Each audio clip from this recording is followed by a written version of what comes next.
Muy buenas, soy Carlos Héctor Savillón, geógrafo de profesión. Fui profesor universitario durante 43 años. Actualmente me encuentro jubilado.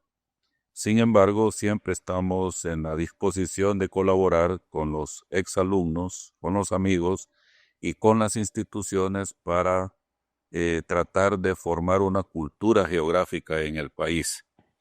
En esta ocasión, este programa va a constar de dos partes.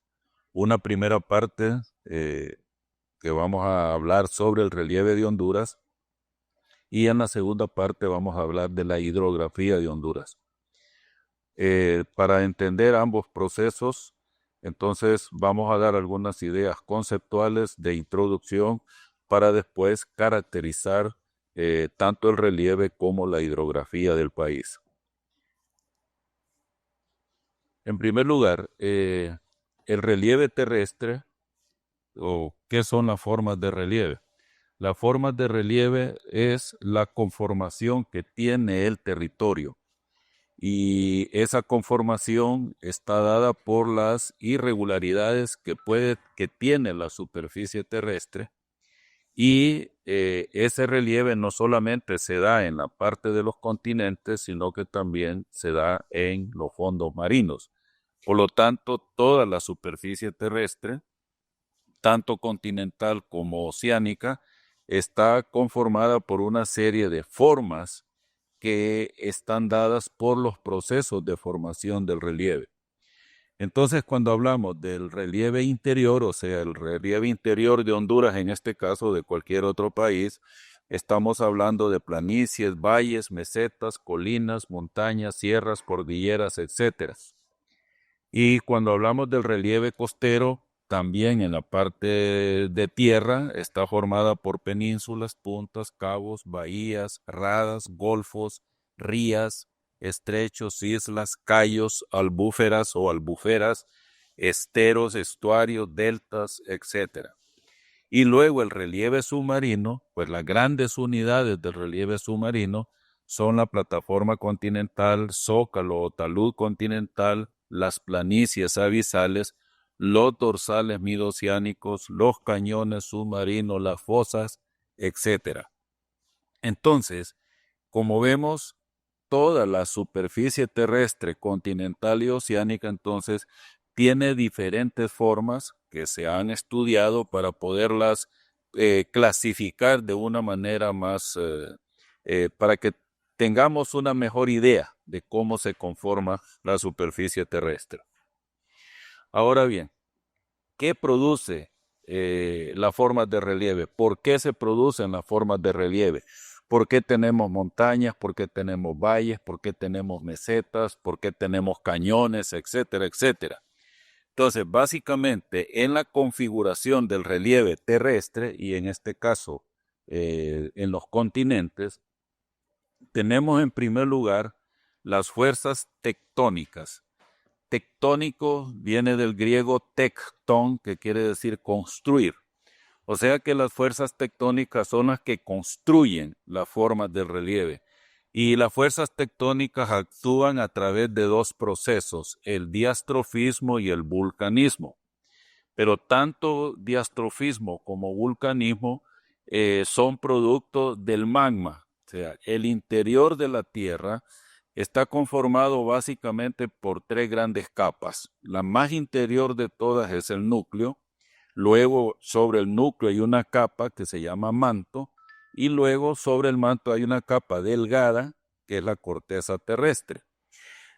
En el núcleo la temperatura es altísima, está más o menos a 2200 grados Celsius, ¿verdad? Y está conformado básicamente de hierro y níquel, o sea, nife. Como la temperatura es tan alta, entonces está fundido el núcleo. Pues alejándonos del núcleo que tiene aproximadamente unos 6.000 kilómetros de diámetro, de los 12.700 que tiene el planeta de diámetro, unos 6.000 kilómetros está conformado por el núcleo. Luego, sobre el núcleo, la temperatura a medida que nos alejamos del núcleo va reduciéndose. pasa a 1800, 600, 400, 300, 200 grados. A medida que nos alejamos del núcleo, la temperatura va disminuyendo. Entonces, de tal manera que en el manto, entre más cerca del núcleo, más alta la temperatura, por lo tanto, el material también está en estado de fusión. Y como está en contacto con el núcleo, lo que está más caliente se vuelve más liviano, por lo tanto, asciende, y lo que está en contacto con la corteza terrestre, que es la capa superior, tiene menor temperatura, por lo tanto, es más denso y desciende. Entonces, en el interior de la Tierra hay corrientes ascendentes y descendentes de magma. Y esa magma que está en movimiento, tanto descendente como ascendente, es la que empuja contra la corteza terrestre. Y como la corteza es delgadita, la corteza tiene en su máximo espesor unos 40 kilómetros. Si comparamos con 6.000 kilómetros del núcleo y 3.000 y algo de kilómetros del manto, pues la corteza es una capa muy delgada que por lo tanto está expuesta a esas presiones que el magma ascendente y el magma descendente ejercen sobre ella. Entonces, cuando el magma está presionando en el interior de la corteza, es el diastrofismo. Y cuando el magma sale a la superficie terrestre, ese entonces es el vulcanismo. En otras palabras, que el diastrofismo, la presión del magma, vamos a suponer que aquí tenemos la corteza terrestre, la presión del magma hace que un bloque de la corteza terrestre se rompa, ese es un afallamiento, o que se doble, se pliegue, ¿verdad? Entonces por eso tenemos plegamiento. En cambio, el vulcanismo, hay una fisura en la corteza y entonces el magma sale a la superficie formando entonces los volcanes, los de todo tipo que hay, o las mesetas de lava, que es la otra forma de hacerlo. Entonces por eso dice que ambos procesos son producto del movimiento del magma en el interior de la Tierra. Estas son las fuerzas que construyen el relieve. Pero luego tenemos fuerzas que modelan el relieve, que lo están modelando. Tan pronto sale magma a la corteza, por ejemplo, en un volcán, inmediatamente empiezan los agentes, porque las fuerzas del modelado actúan a través de agentes. Entonces, el principal agente del modelado es el agua. Ese es el principal agente del modelado. El agua puede actuar en forma de corriente, en forma de escorrentía, subterráneo, en forma de hielo, ¿verdad? Como los glaciares. Y el otro es las olas, es otra forma. El hielo, como dijimos, que forma valles, etcétera. Las plantas también modifican el relieve. Los animales, veamos por ejemplo los zompopos, cómo los zompopos salen material de la tierra y van haciendo pequeños túmulos o acumulan el material sobre la superficie. Y nosotros los humanos, que nos hemos convertido en grandes agentes del modelado. Si no veamos las grandes excavaciones que se hacen en actividades de minería, en la construcción de vías de comunicación, carreteras, por ejemplo, en las represas, todos esos son formas de modificar el relieve. Así pues que, en conclusión, las formas del relieve son producto de estas dos fuerzas, las fuerzas tectónicas, o sea, las que construyen, y las fuerzas del modelado que lo están modelando constantemente, ¿verdad? Aquí tenemos, por ejemplo, el mapa de Honduras, una visión de cómo se ve la superficie. En este caso estamos hablando del norte de Centroamérica, pero podemos ver el caso de Honduras. Las partes que tienen color café o un verde más oscuro es la parte de montaña, las partes verde claras son los valles y la verde oscura son las planicies, las tres grandes formas entonces que podemos distinguir. Y podemos ver entonces claramente dónde hay mayor planicie costera, que es en el caso del Caribe, como la planicie costera del Pacífico es muy estrecha, no es muy amplia. Y podemos ver también que las montañas más altas de Centroamérica se localizan hacia la costa pacífica. Eso tiene su origen y su explicación que la vamos a dar posteriormente. Ahora, el relieve del norte de América Central es una continuación del relieve del sur de México y está formado por la Sierra Madre del Sur, que penetra Centroamérica por el centro de Guatemala y se continúa por Honduras. Aquí vamos a regresar. Aquí está, ¿ven? Estas son las sierras del sur de México. Viene desde la Sierra Madre Occidental.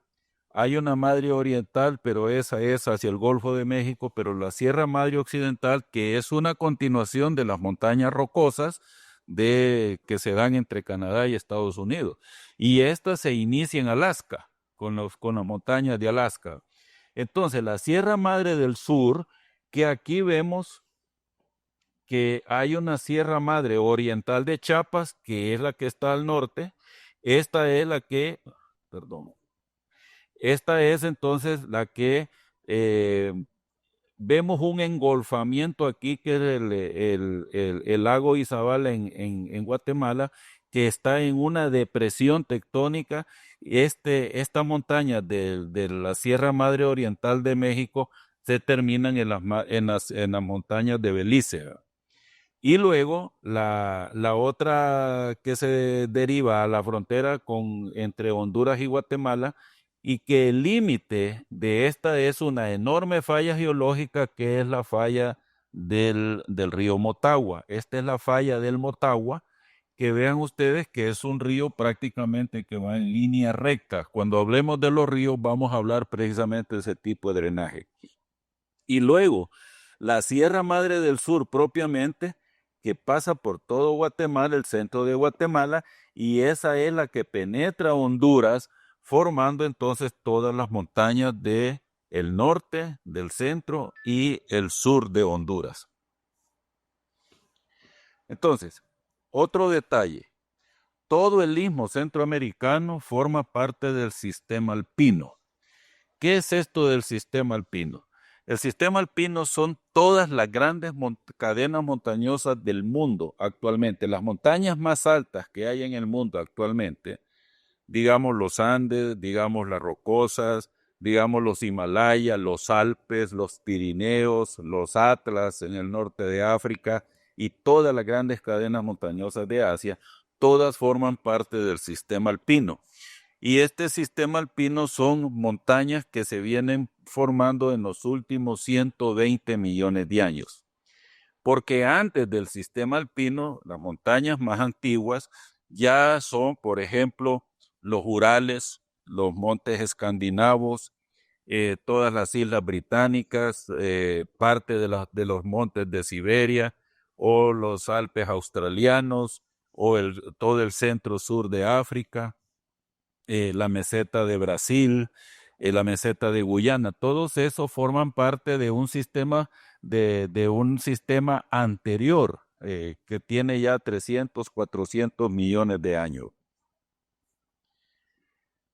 Volviendo al mapa de Honduras, entonces aquí nosotros podemos identificar que en el caso de Honduras podemos enumerar, primero hay 17 sierras. Esas sierras tienen numerosos ramales, con nombres propios, pero parte de una sierra. Por ejemplo, tenemos la Sierra de Agalta. La Sierra de Agalta tiene varios fragmentos, por ejemplo, la montaña de Fray Pedro, la montaña de Agalta propiamente, la montaña de Río Tinto, Babilonia, son ramales de la Sierra de Agalta. Lo mismo podemos decir de la Sierra de Espíritu Santo, que aquí quiero hacer una aclaración sobre todo a los sanpedranos, ¿va? Aquí en el mapa aparece que la montaña se llama Omoa, Sierra de Omoa, no Merendón.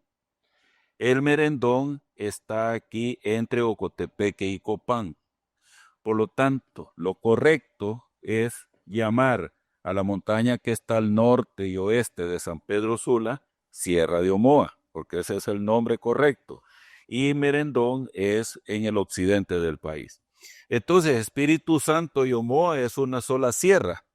Espíritu Santo entre Copán y Santa Bárbara, y Omoa entre Santa Bárbara y Cortés. Pero esta sierra se continúa con Islas de la Bahía. Ustedes vean la orientación que tienen las Islas de la Bahía y coincide plenamente con la orientación de la Sierra de Espíritu Santo Omoa. Incluso las Islas del Cisne continúan en la misma línea, ¿verdad? Entonces, tenemos varias sierras, 17 sierras, luego tenemos varias montañas que son ramales de las sierras, y luego tenemos numerosos valles, que después vamos a hablar también sobre estos valles y el origen que tienen los valles. Y la planicie costera, algunos valles terminan uniéndose a la planicie costera, como es el Valle de Sula, como es el Valle del Aguán, por ejemplo, el Valle del Patuca, que terminan uniéndose, o el Valle de Choluteca, que termina uniéndose a la planicie costera. Honduras es un país montañoso, lo vimos en el mapa.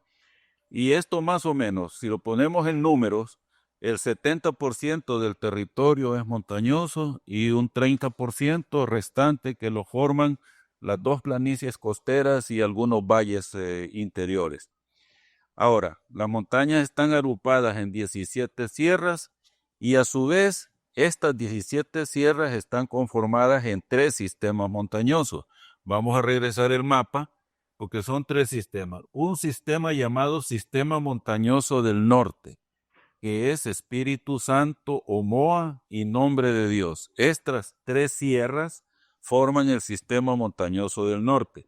Luego el Sistema Montañoso Central, que ya abarca la Sierra de Atima Chimizales, la Sierra de Montecillos, la Sierra de Sulaco, la Sierra de Agalta, la Sierra de la Esperanza, también está la Sierra de Misoco.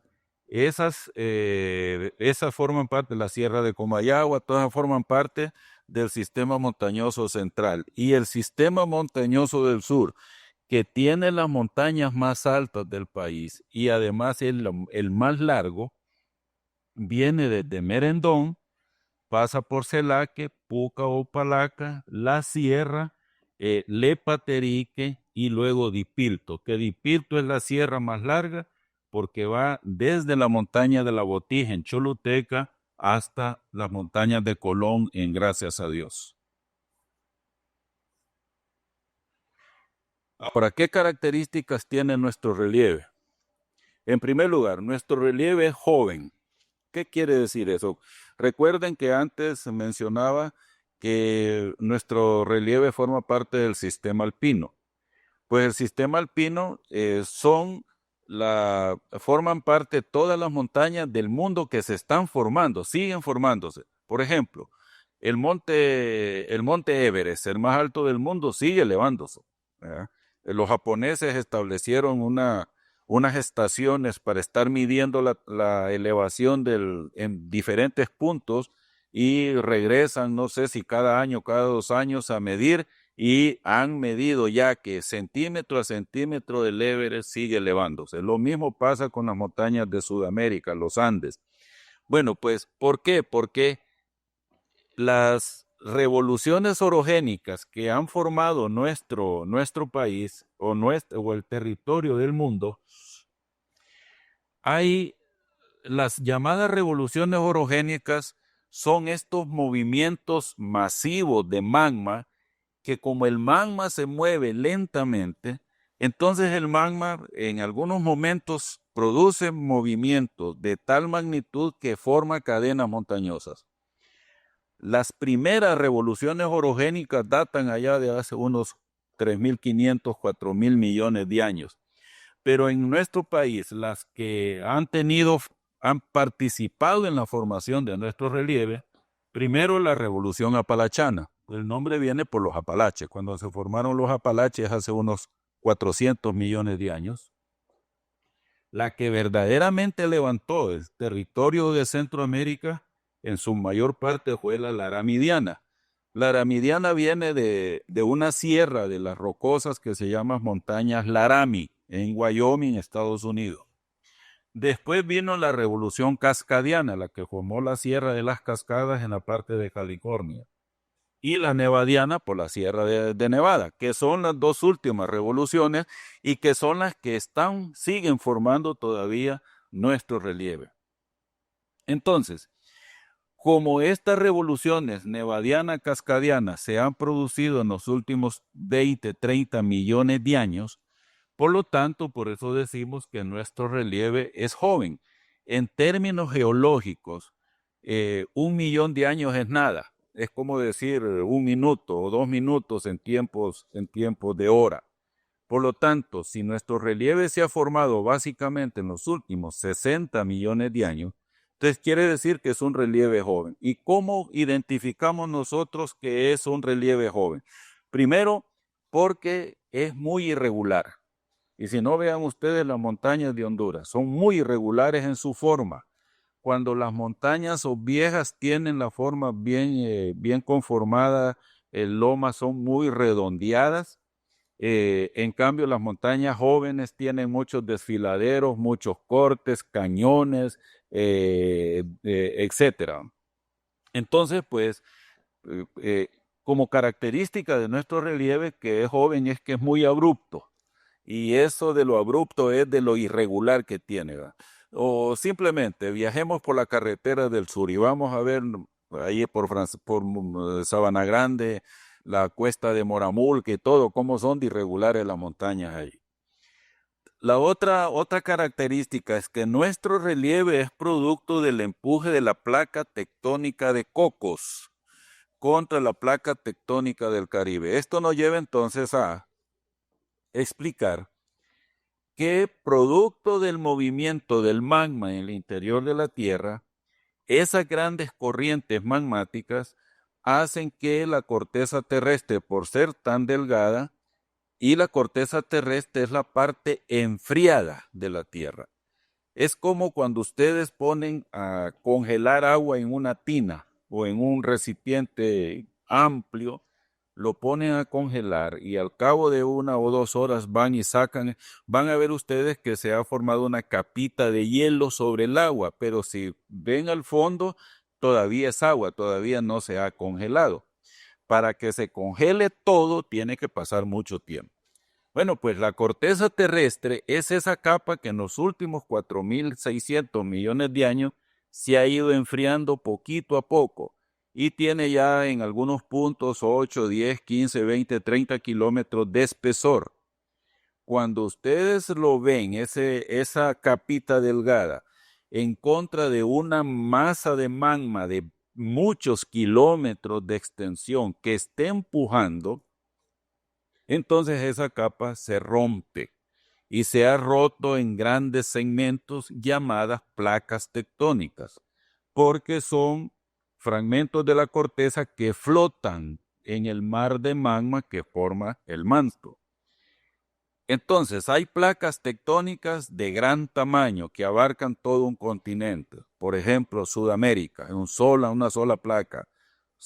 Norteamérica es otra placa. África es otra placa, aunque se está partiendo con una que en unos millones de años se habrá terminado de separar todo lo que es el noreste de África, Somalia, por ejemplo. Europa y Asia forman una sola placa. Australia es otra placa.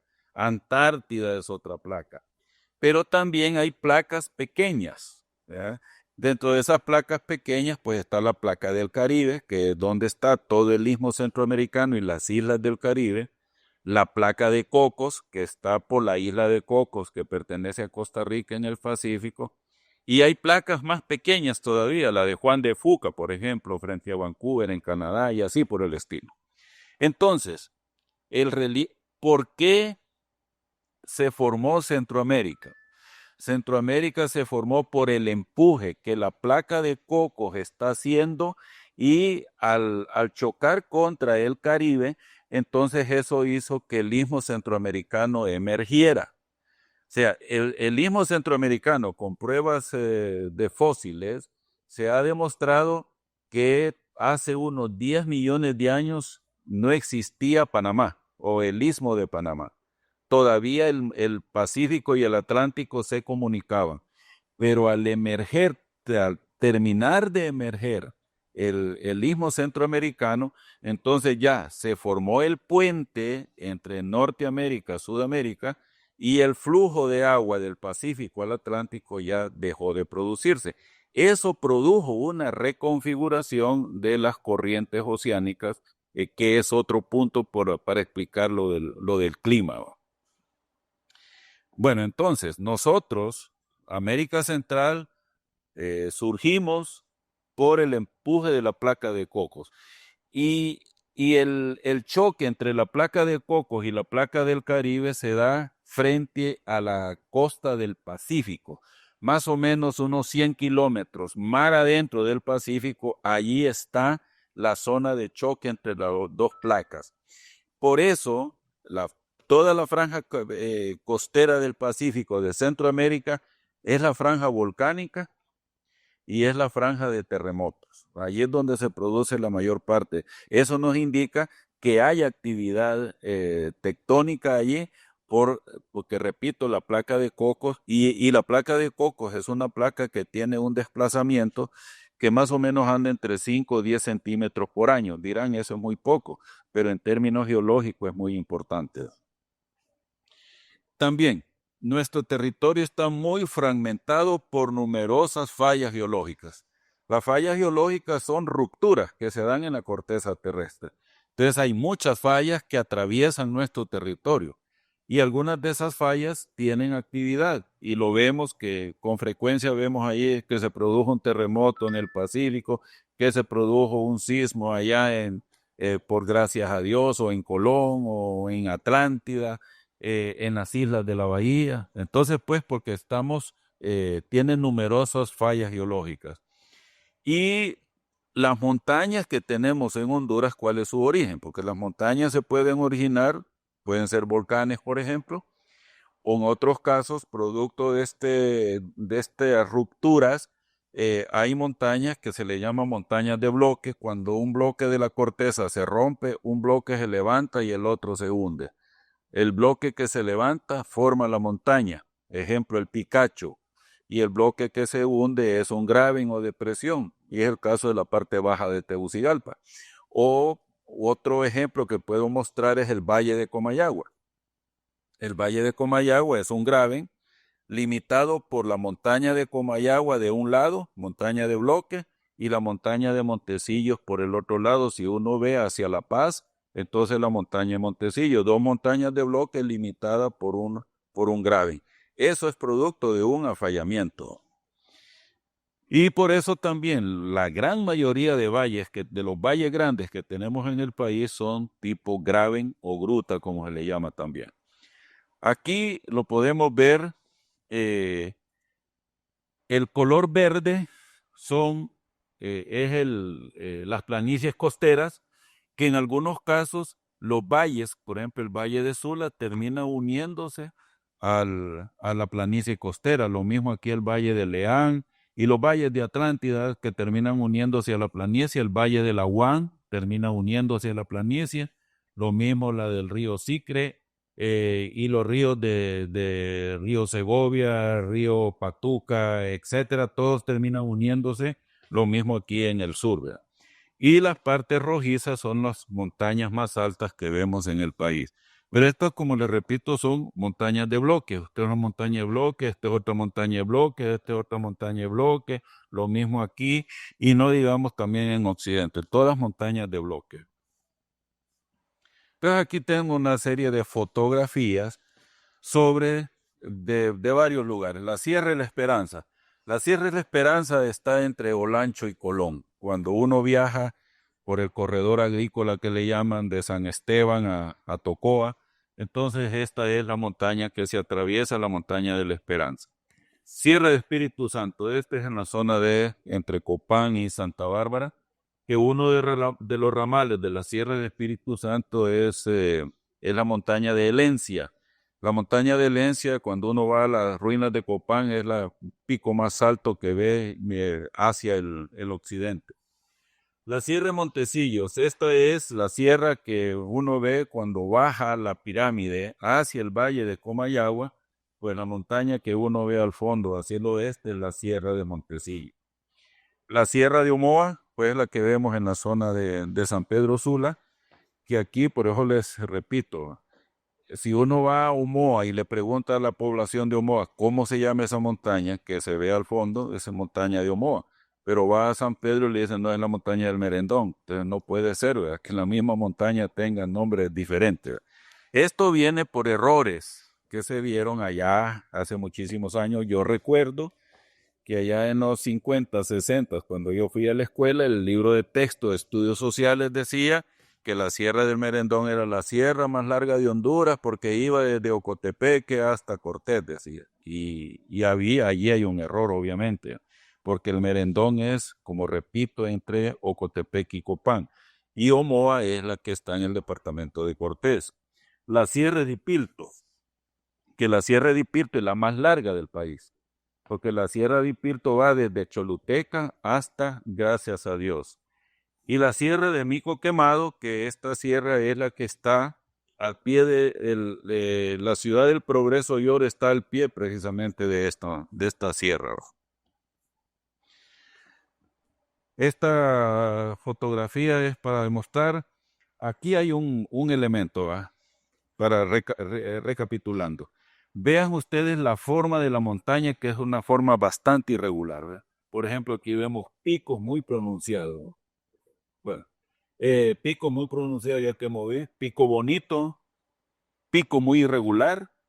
Eso significa el carácter joven que tiene nuestro relieve, ¿verdad? Lo otro que hay que notar también es los valles. Aquí hay un concepto erróneo de valle. Normalmente nos han dicho, y en la escuela se dice, valle es toda planicie rodeada de montañas. Pero no, nada más falso que eso. Porque valle, técnicamente un valle es toda depresión en la corteza terrestre. Toda depresión. Y no necesariamente la depresión tiene que ser plana. Aquí lo podemos ver, que la forma de las depresiones son de una V. Todas ellas, aquí lo ven, todas ellas tienen forma de V y son valles. ¿Y eso por qué? Porque estas depresiones en forma de V, ¿quiénes las han producido? Las corrientes de agua. Y el agua, entre más desnivel hay entre su nacimiento y su desembocadura, su trabajo principal es ir excavando verticalmente, y al ir excavando verticalmente entonces va pronunciando o va haciendo más profunda la depresión. Por lo tanto, en un relieve montañoso, el tipo de valle que prevalece es el valle joven o valle en V. Esa es la forma, y lo pueden ver claramente en esta fotografía ustedes. Aquí tengo otras fotografías de la Sierra de Misoco. Esta es viajando de Talanga a Campamento Lancho, por ejemplo. La sierra que uno cruza es la Sierra de Misoco. Lepatérique es la que rodea a Tegucigalpa. Todas las montañas que vemos alrededor de Tegucigalpa es la Sierra de Lepatérique. La Sierra de Agalta, viajando de Juticalpa a Catacamas, toda la montaña que vemos al fondo, esa es la Sierra de Agaltas. Y la Sierra de Celaque, allá en La Empira, que aquí es donde está el pico más alto del país. Cerro Las Minas o Pico Celaque, con 2.848 metros, creo que es, de altura sobre el nivel del mar.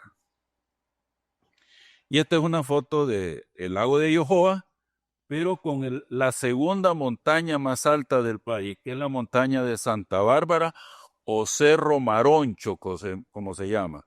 Si Pico Celaque tiene 2.848 metros, la montaña de Santa Bárbara tiene 2.740 y algo de metros, ¿verdad? Y hay otro elemento también aquí importante. La montaña de Santa Bárbara es una montaña formada de roca caliza.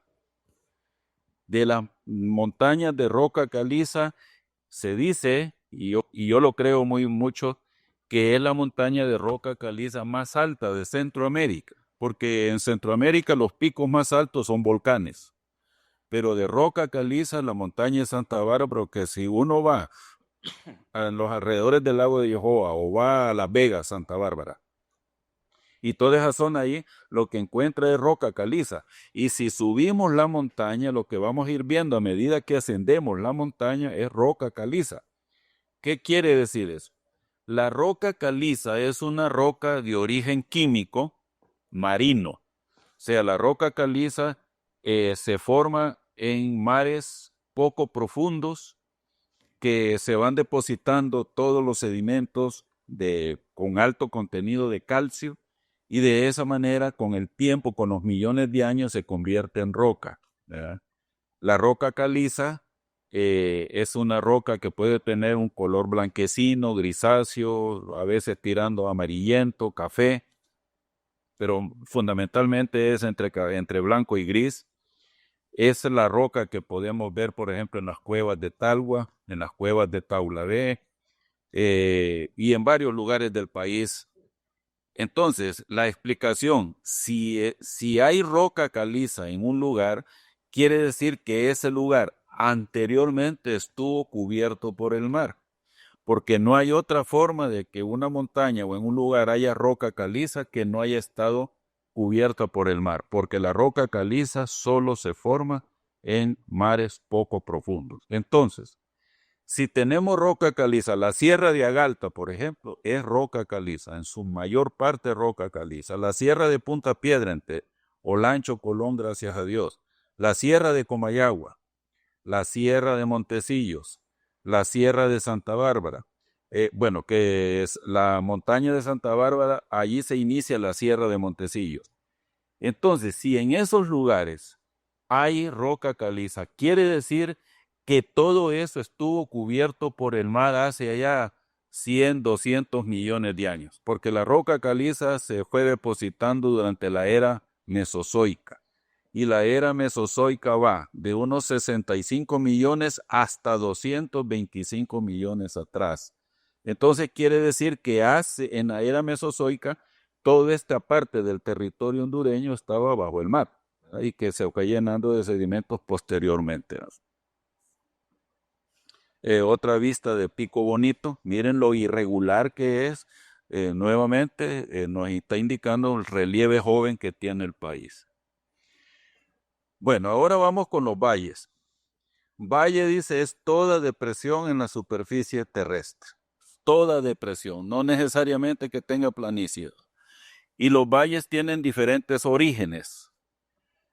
Uno, y el más común es el aluvial, o sea, por el trabajo de los ríos. Los ríos que lo van formando son los que van produciendo el valle. Origen tectónico, por los movimientos del magma, que pueden producir plegamientos y pueden producir afallamientos. Plegamiento es cuando la roca se dobla, ¿verdad? Se pliega, en otras palabras.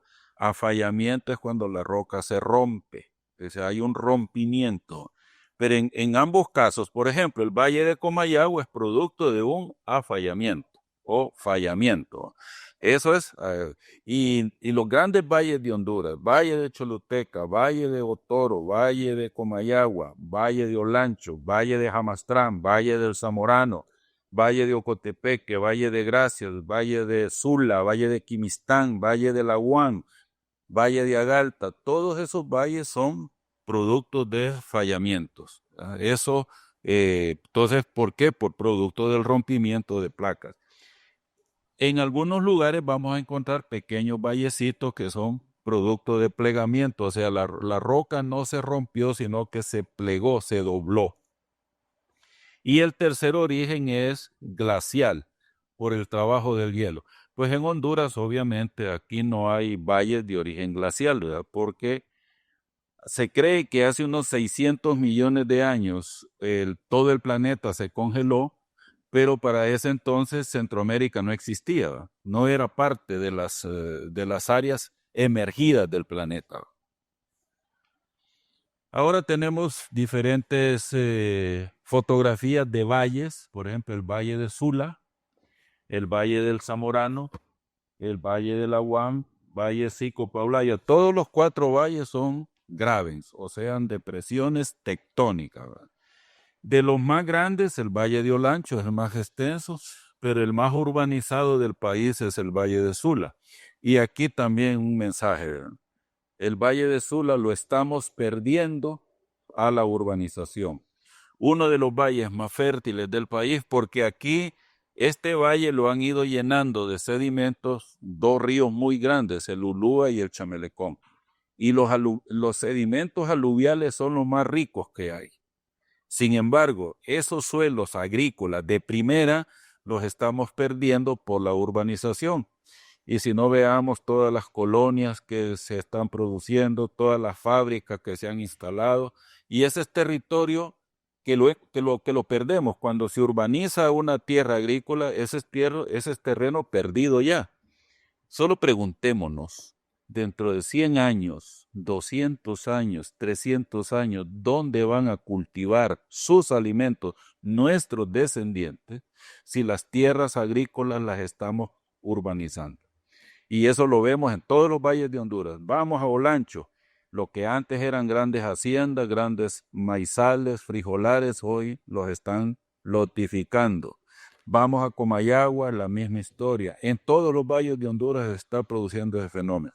Lamentablemente, el gobierno, que es el llamado a ordenar el uso del suelo, y hay una ley de ordenamiento territorial precisamente para ello. Las mesetas. Esta es otra forma de relieve. Hemos hablado de montañas, de valles, las mesetas.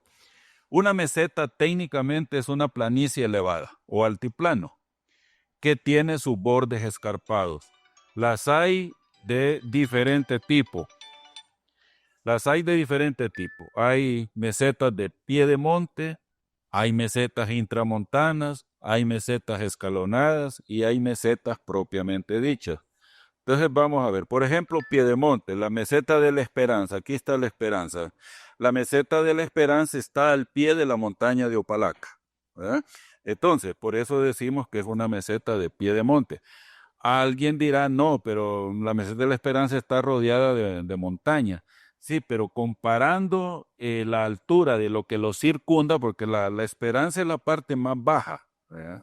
Que se ha llenado de sedimentos y todo, pero visto todo el contexto, no solamente donde está la ciudad, sino que todos los alrededores, y lo compara uno con la montaña de Opalaca que está al fondo, entonces uno ve que es una meseta de pie de monte o piamonte, como pie de monte, está al pie de montaña.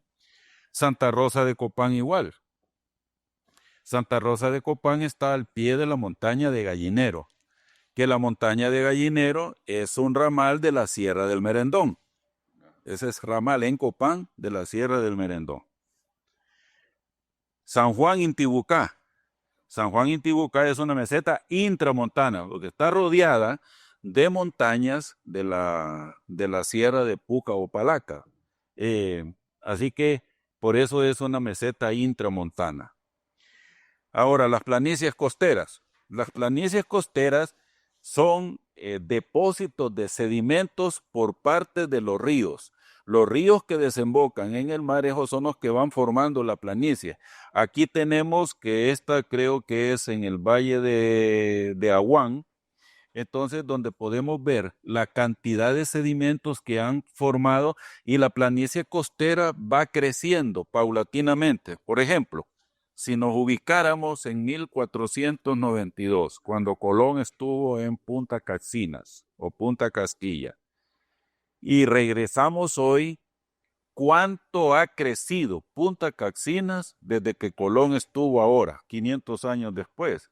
Se han hecho estudios, no en Punta Castilla, pero sí miré un estudio que se hizo cuando Colón estuvo en la Española, que fundó el Fuerte de la Natividad. El mar porque se encontraron los cimientos de las primeras construcciones que Colón hizo allí cuando estableció este centro. El mar hoy está a 200 metros del lugar en donde se encontró los cimientos de estas construcciones. Entonces, Punta Caxinas habrá crecido probablemente más, porque Punta Caxinas es la acumulación de sedimentos que el río Aguán deposita en el este y las olas lo han ido moviendo hacia el oeste y de esa manera Punta Caxinas está creciendo hacia el oeste, lo mismo que la Punta Caballos en Puerto Cortés, ¿verdad? Aquí, la planicie costera del Pacífico, aquí vemos a San Lorenzo, ¿verdad? Y toda la planicie. Claro, esta es como aquí la sedimentación, los ríos que desembocan aquí no son tan grandes como los del Atlántico. El río más importante es el río Choluteca, pero ahí los demás no son tan caudalosos. Por lo tanto, el proceso de sedimentación es más lento. Y por ello hay tanto pantano, ¿va? Es decir, estos son manglares, ¿no?, que rodean a San Lorenzo. Pero aquí vemos toda la planicie costera, cómo se está formando a raíz de los sedimentos que los ríos depositan. Tenemos un ejemplo de el delta del río Segovia, que los deltas son formas de relieve costero. Entonces aquí tenemos, ¿por qué se llama delta? Porque tiene la forma de la D griega, ¿verdad? De ahí le viene el nombre. Y vean ustedes cómo el río viene acá y el río va depositando sedimentos y vean su desembocadura. Y esto va a seguir creciendo a medida que el río, y lo vemos porque el color del mar nos está dando idea de profundidad. Entre más oscuro es lo azul, más profundo es. Y lo blanquecino que vemos aquí quiere decir que el mar ahí tiene poca profundidad, 10, 20, 30 metros de profundidad. Y va a seguir creciendo a medida que el río vaya. Por lo tanto, la planicie costera aquí va a seguir creciendo. Imagínense dentro de 2, 3, 4, 5 millones de años, ¿verdad? ¿Cuánto va a crecer, ¿verdad? Aquí el delta del río Patuca. Fíjense la diferencia. En la del río Segovia, que es bastante puntiaguda, mientras que la del río Patuca Nomen tiene una forma. Se parece a una D, pero bastante abierta. Claro, aquí y hay otro detalle. Fíjense ustedes cómo el río prácticamente va paralelo a la costa, pero en ese paralelismo va formando una barra de arena, paralela a la costa. Y en algún momento el río va a romper aquí. Es muy probable que en alguna crecida vaya a romper aquí y desemboque directamente. Entonces, en vez de tener la forma del diente aquí, la va a tener acá poco a poco. Y el manglar, que es una forma de vegetación dominante en los pantanos costeros, y esto mangle no solamente hay en el sur, en el norte hay muchísimo mangle también. Y la planicie costera de gracias a Dios, aquí lo vemos, es muy pantanosa, es muy baja, pero es que gracias a Dios es una planicie que se ha venido formando por millones de años. Es decir, poco a poco los ríos, especialmente el río Patuca y el río Segovia, que son los dos grandes ríos, lo han ido llenando de sedimentos y las lagunas que vemos aquí, como la laguna de Caratasca, son eh, como dijéramos, son como grandes depresiones que todavía no se han terminado de llenar de sedimentos, pero que eventualmente se van a terminar de llenar de sedimentos y todo lago, su destino es desaparecer. Lago o laguna, eventualmente va a desaparecer, porque es una depresión cerrada y van llegando sedimentos y van llegando sedimentos. Así es que el lago de Yohoa eventualmente en unos millones de años va a desaparecer. Y si no recuerden ustedes la base donde aterrizaban los transbordadores espaciales, era en el lecho de un antiguo lago en California. Entonces, el lago Salado, el Gran Lago Salado en Utah, se ha reducido a más de la mitad en todo lo que lleva de existencia. El lago de Yohoa, nosotros lo podemos ver. Por ejemplo, yo recuerdo haber visto el lago de Yohoa hace unos 50 años y cuando yo miré las aguas del lago de Yohoa, ahí nomás en el desvío de la Guama, a donde está hoy, son 200, 300, 400 metros. ¿Por qué? Porque con la deforestación de los alrededores, la sedimentación o los sedimentos que las corrientes de agua o la escorrentía misma va bajando, van llenando. Así es que eventualmente el lago Yohoa va a desaparecer. No va a ser ahorita, pero va a ser dentro de unos millones de años. Y luego tenemos la isla del Tigre, que es un volcán, ¿verdad? Eso que se nos enseñó en la escuela antes, que decía que en Honduras no habían volcanes, eso no es cierto. En Honduras hay muchos picos volcánicos. Lo que no tenemos son volcanes activos. Pero este volcán, por ejemplo, es tan ya viejo, se cree, y le escuché a unos amigos de aquí de la Universidad Nacional, geólogos, decir que la última erupción se calcula que pudo haberse producido hace unos 14,000 años. Por eso es que si uno va a la cima del volcán del Tigre, no hay cráter, ya está completamente cubierto de vegetación. Ya es no sé si llamarle extinto, porque los japoneses distinguen los volcanes en activos, aquellos que han hecho erupción antes decían 50 años, pero ahora le han ampliado a 100 años, porque el volcán Santa Elena nos demostró que 85 años después hizo erupción nuevamente, se le daba como un volcán ya extinto y resultó que no. Entonces, por eso ahora se dice, si ha hecho erupción en los últimos 100 años, se considera un volcán activo. Si no ha hecho erupción en tiempos históricos, se dice que es un volcán durmiente. Y si ya su cráter o su cono está completamente erosionado, se dice que es un volcán extinto. Bueno, ya mencioné que las islas de la bahía son una continuación y solo vean ustedes la orientación de Utila, Guanaja, Roatán y Guanaja. Están en línea las tres, en línea que coincide con la orientación de la Sierra de Omoa. Roatán es una isla alargada, está formada de colinas, pero ¿qué son las islas? Son cimas de montañas submarinas que sobresalen sobre el nivel del mar. Entonces, en el caso de Roatán, el punto más alto anda allí por los 460 sobre el nivel del mar. La isla de Guanaja, que es una isla montañosa, menos poblada también, también está rodeada de muchos cayos, como pueden ver. Es más, la cabecera municipal de Guanaja está en un cayo, no está en la isla propiamente, sino que en un cayo. Pero en vista de que allí no puede crecer más, pues entonces ahora la población se está yendo a la zona de la costa de la isla. La laguna de Caratasca en gracias a Dios, que es la laguna más. Ahora, estas lagunas, como Caratasca, como la laguna de Alvarado, la laguna Guaymoreto, estas lagunas se le llaman albúferas o albuferas. La característica de estas lagunas es que el agua no es dulce, el agua es salada, porque tiene comunicación directa con el mar. Entonces, si ustedes van a Trujillo, van a ver la conexión que hay entre la laguna de Guaymoreto y la bahía de Trujillo. Lo mismo si van a Cortés, la laguna de Alvarado con la bahía de Puerto Cortés. O la laguna de los Micos con la rada de Tela. Allí se ve, entonces son lagunas, pues, cuerpos de agua que tienen conexión con el mar. Aquí la laguna de Alvarado en Puerto Cortés. Aquí está Puerto Cortés, esta es la punta de Puerto Cortés y esto es el puente construido para unir a Puerto Cortés, vamos a decir, con el resto de tierra firme. Esta es la laguna de Alvarado y aquí está la bahía de Caballos de Puerto Cortés.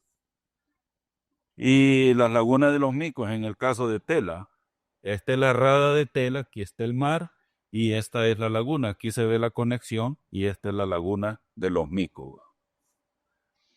Punta Sal es una punta rocosa.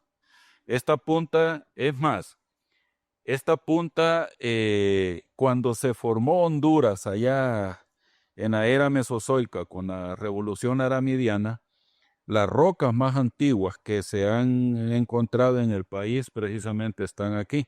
¿Ya? Son rocas muy, muy durísimas, normalmente es esquisto o gneiss, que son rocas metamórficas. La bahía de Trujillo, que es en relieve costero, nosotros hablamos de rías, bahías y radas, o rías, radas, bahías. La diferencia entre una y otra es básicamente el tamaño. Rada, ría y bahía y golfo también son entradas del mar en un continente. Cuando la entrada es estrecha y profunda, le decimos ría. Esto viene porque en España a esa le llaman ría porque parece río, pero es agua de mar, no es agua de río. Entonces ría. Luego, cuando la entrada del mar es más amplia que el diámetro del semicírculo, entonces se le llama rada, es el caso de Tela. En Tela la entrada o la distancia entre punta Sal y punta Hisopo es mucho mayor que el radio del semicírculo. Y bahía es cuando el radio es igual a la distancia entre los puntos, que es el caso de Trujillo. Entonces la bahía de Trujillo es una verdadera bahía. En cambio, Omoa, Puerto Cortés, Tela son radas, ¿verdad? Pero todas ellas son entradas de mar. Bueno, esta es la primera parte, considerando las formas de relieve y de lo que podemos decir de Honduras. En la segunda parte entonces vamos a hablar de la hidrografía de Honduras.